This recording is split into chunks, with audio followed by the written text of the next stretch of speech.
Rosalie, ano yung batayan na nakikita ng committee dyan sa Kamara sa posibleng impeachment complaint laban kay BP Duterte?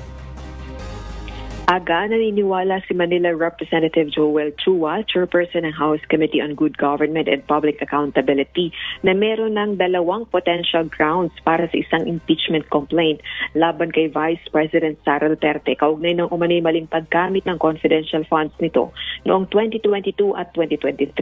Ito ay ang graft and corruption at ang betrayal of public trust o pagsira sa tiwala ng publiko, lalo na kung hindi anya maipaliliwanag ng maayos ng pangalawang Pangulo kung saan ginamit yung mga bilyong pisong halaga ng pondong ito. Ang House Committee ang nag-iimbestiga sa ginawang paggamit ng confidential funds ng Office of the Vice President at ng Department of Education nang ang Vice Presidente pa ang kalihim ng kagawaran. Partikular na yung 125 million pesos ng OVP noong 2022 na ginamit lamang sa loob ng 11 araw.